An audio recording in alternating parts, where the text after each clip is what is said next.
Okay, hey guys. So for the second and third grade rotations, it's pretty similar to first grade, but I'll just go through it pretty briefly with you guys. So you still have free play, just like the first graders. You'll have a free play time in your room at the beginning when kids get checked in. Board games, coloring sheets, you'll do that in your room until programming starts at 6:30. And at 6:30, second and third graders, your first rotation is the memorization rotation. So you'll go to the cafeteria for that, where this week I'll be leading it, and we'll have scripture about prayer set to music. And so we'll go through and listen to the song and practice the motions for it, and hopefully help our kids put that scripture into their hearts. And then may also have some other creative ways for memorization, but the main one for this week will be doing the music. So memorization in the cafeteria is your first rotation.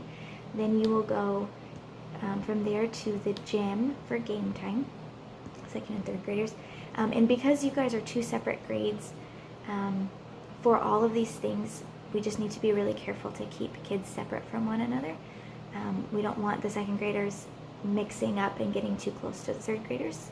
And this is all just because of contact tracing. I need to be able to know that these kids were in this group and these kids were in this group. So just do your best to help our kids stay in their groups. But in the cafeteria for memorization and in the gym for game time, the room is split in half. So you'll have a specific side for second grade and a specific side for third grade. So just make sure your kids sit in the right spot. And we've been doing this on Sundays, and so they should be pretty familiar with all of that.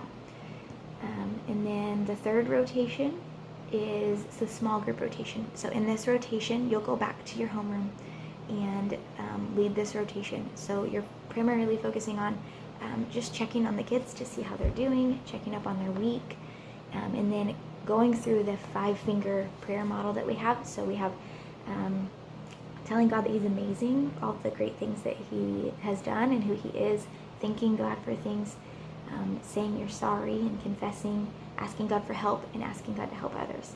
So what I want you to do is write those on the board, those 5 things, and then one by one go through each and have the kids just speak out or raise their hand to tell you different things that they want you to pray for, the class to pray for each of those categories. So things that they think is amazing about God, things they want to thank Him for, and then so on. And then after you've listed all of that out, pray together. Have the kids pray for each other. I don't just want you guys to pray for them, and of course I want you to. I want you to pray over them, but give them an opportunity to practice praying and practice thinking through this 5-finger model.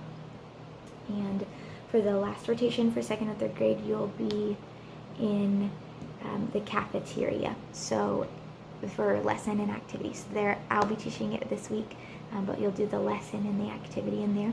And so actually you guys will be introducing that 5-finger model in your small group, so that whenever I teach it, they will actually have an idea of what's going on. So but that's all written for you in the lesson that is in Planning Center.